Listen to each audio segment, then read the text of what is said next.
10వ క్లాస్ అనుకుంటాను మూర్తి గారు. హ్మ్. వార్షికోత్సవానికి సిద్ధమవుతున్నాం. ఈ పోటీలు పెడతారు. వక్తృత్వం అని, వ్యాసరచనని, నాటకం అని, వీటిల్లో అన్నిట్లో వచ్చినాయి ప్రైజులు. హ్మ్. సరే నాటకం కూడా నన్నే రాయమన్నారు. రాశాను. వేస్తే హెడ్ మాస్టర్ గారు పిలిచారు. నీకు చాలా ప్రైజులు వచ్చినాయి, నీకేం కావాలి అన్నారు. నాకేం తెలుసండి. ఓ డబ్బులు ఇచ్చి నీకేం కావాలో కొనుక్కో అన్నారు. అదేంటి సార్, నీకు ఇష్టం ఉన్నా కొనుక్కో. సరే, నేను నా స్నేహితుడు కలిసి సైకిల్ మీద వెళ్ళాం. అప్పుడు సైకిల్ ఎక్కటం గొప్ప ప్రయోగం, అదొక విజయం. ఓకే. నువ్వే తెచ్చుకో అన్నారండి. నాతో వచ్చిన స్నేహితుడు ఎవరు, శోభారాజు గారని, ఇవాళ అన్నమయ్య కీర్తనలు పాడుతుంది అమ్మాయి. ఓకే. ఆవిడకి పద్మశ్రీ కూడా ఇచ్చారు. ఆ అమ్మాయికి అన్నయ్య అంటే అప్పటికి ఆ అమ్మాయి ఇంకా పాడటం మొదలు చిన్నపిల్ల, గుర్తుపట్టడానికి చెప్పా.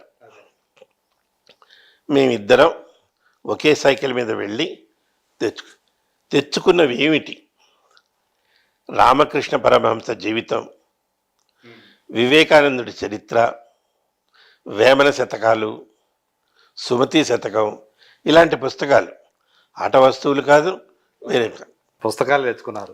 అదే అంటే ఆ పుస్తకాల ఎంపిక కూడా అలా ఉండేది. అదే అంటే గొప్ప వ్యక్తుల యొక్క చరిత్రలు, ఇంకా మనకి రోజువారీ జీవితంలో నాడునులుగా మారినటువంటి శతకాలు. వస్తున్నాం. ఇక్కడ అశోక్ నగర్ అనే ఒక ప్రాంతం ఉంది. అక్కడ ముసి కాలం వస్తుంది, దాని మీద కల్వర్ట్ ఉంటుంది, బ్రిడ్జ్ లేదు. ఈ సైకిల్ స్పీడ్గా వస్తూ దాని మీదకి వచ్చి పడ్డాం ఇద్దరం. ఇదంతా దూక్కుపోయింది, చర్మం వేలాడుతోంది. నా బాధ అది కాదు, ఈ పుస్తకాలు ఏమైనాయో. రెండు రోజుల తర్వాత స్కూల్లో వార్షికోత్సవానికి నాటకం వేయాలి. ఓకే. అది ఎలా? సరే, ఆ పుస్తకాలు పెట్టి దానికి ఏదో చేతికి కర్చీఫ్ కట్టేసి ఇంటికి వచ్చాను. మా అమ్మగారికి కనపడకుండా దాన్ని కడిగేయాలి. పెద్ద వాకిలు ఉండేది, వెనకాల పెరడు ఉండేది. దొడ్లోకి వెళ్ళి కడుగుతున్నాను. ఆవిడకి తెలీదా? వచ్చి ఏమైందిరా, ఏమైందంటే ఏం లేదు, రక్తం కారుతుంది. సరే, ఆవిడ కంగారు పడి ఎదురుగుండా డాక్టర్ ఉండేవారు, ఆయన పిలిపించి ఆయన ఒక టీటీ ఇంజెక్షన్ ఇచ్చి కట్టి ఆ రోజుకి ఇంట్లో పెట్టారు. నా బాధ, రేపు స్కూల్కి ఎట్లా వెళ్ళాలి. సరే, మర్నాడు స్కూల్కి వెళ్ళాను. మా సూర్యనారాయణ సార్ గారు చూశారు. ఏంట్రా ఇది, సార్ ఇట్లా పడ్డా అన్నాడు. మరి డ్రామా ఎట్లా వేస్తావు? ఇలాగే వేస్తా సార్, ఇట్లాగే వేస్తాం. అలాగే వేసాం, డ్రామా వేసాం. ఆనాటి కార్యక్రమానికి ముఖ్య అతిథిగా డాక్టర్ సి నారాయణ రెడ్డి గారు వచ్చారు. అప్పుడు ఆయన కూడా అశోక్ నగర్లోనే ఉండేవారు, తెలుగు లెక్చరర్గా చేస్తున్నారు. ఆయన అప్పుడే సినిమాల్లో పాటలు మొదలుపెట్టారు. ఆయన వచ్చారు. ప్రతిదానికి 1950s జరిగింది ఇది. 60లో. ఓకే. పిలిచి వ్యాసరచన పోటీ శాంతి స్వరూప్, వక్తృత్వం శాంతి స్వరూప్. ఆయన 2-3 చూసి, రే అన్నీ నీకే వచ్చినట్టున్నాయి, ఇక్కడ నిలబడదు. ఆ ఫోటోలు తీసుకుని, నువ్వు ఇలాగే ప్రయత్నించు, తప్పకుండా పైకి వస్తావు.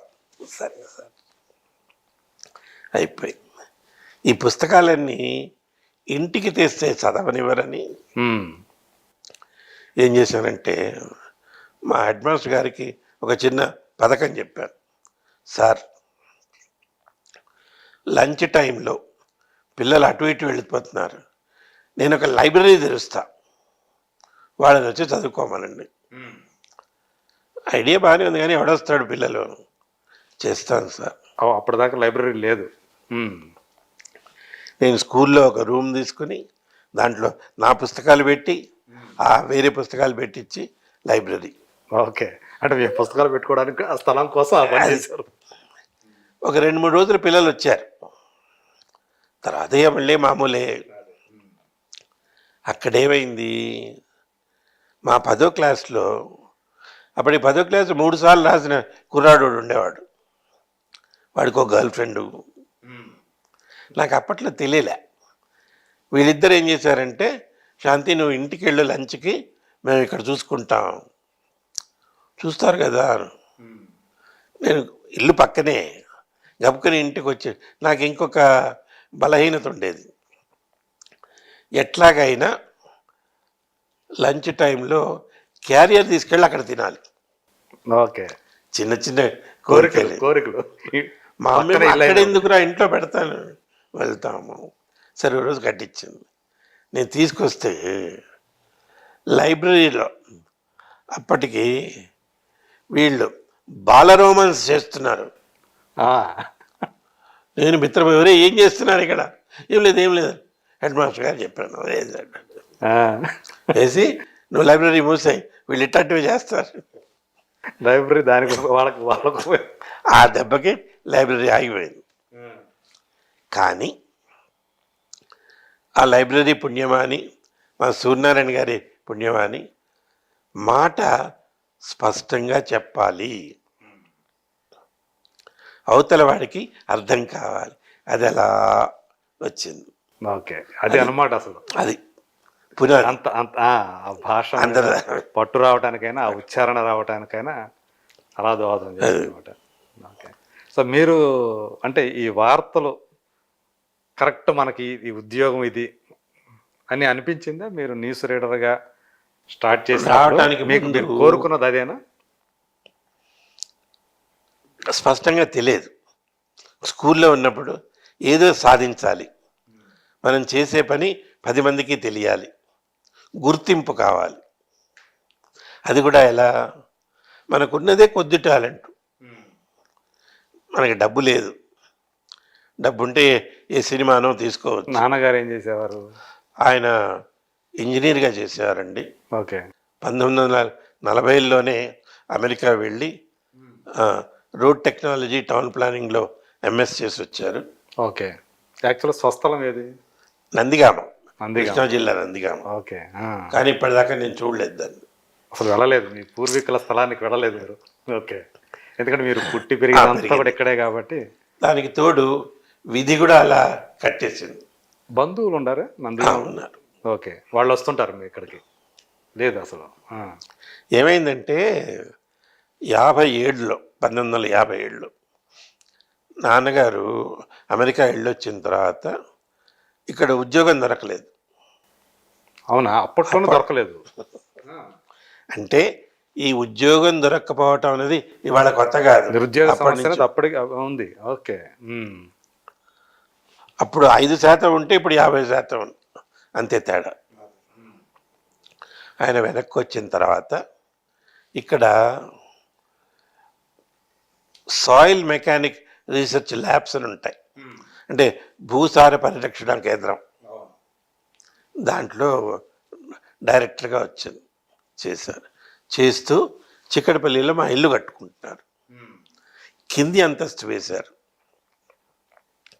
బహుశా అది అయిపోయిన తర్వాత మళ్ళీ అమెరికా వెళ్ళాలనుకున్నారో ఏమో మాకు తెలియదు.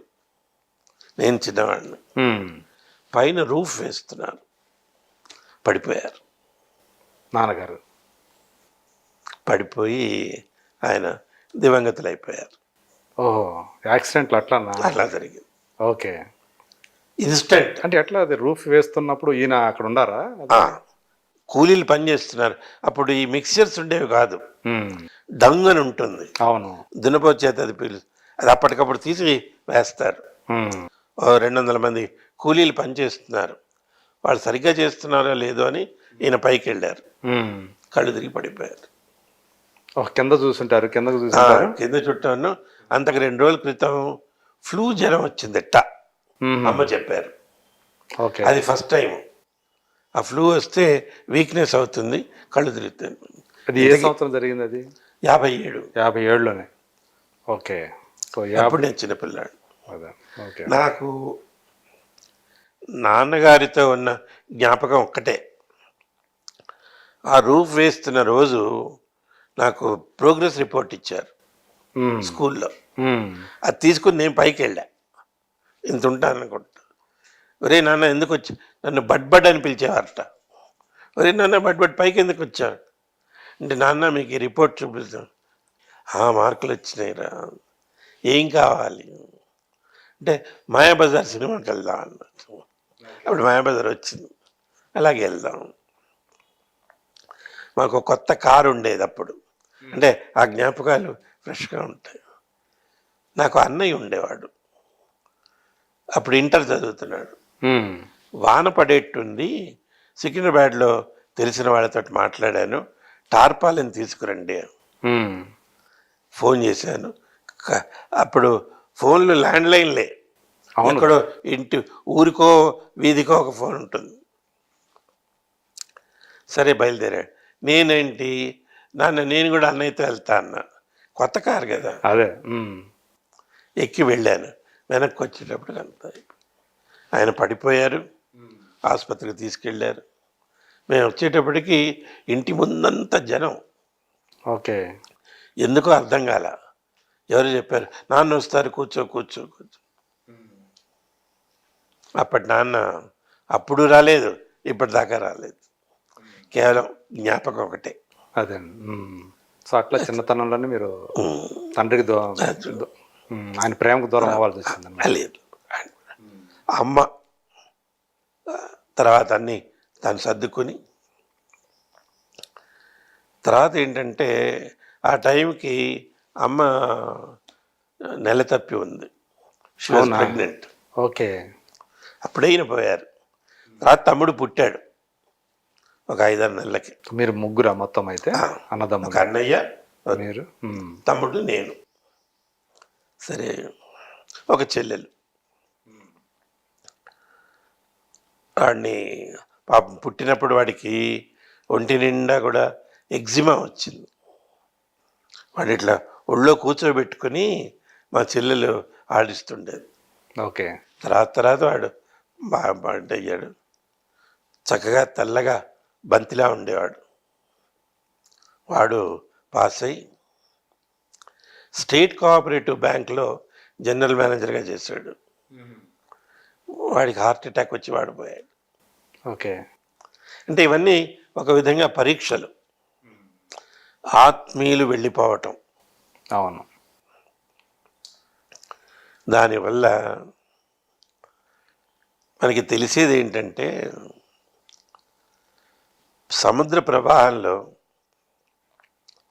2 దుంగలు, కలప దుంగలు ఒకదాని పక్కన ఒకటి కలిసి కొట్టుకొస్తుంటాయి. అవి కలిసి ఉన్నంత కాలం మేము బంధువులం, మా బంధం చాలా గట్టిది అని అనుకుంటాయి. ఇంకొక ఆలోచన కొడితే ఒకటి ఇటు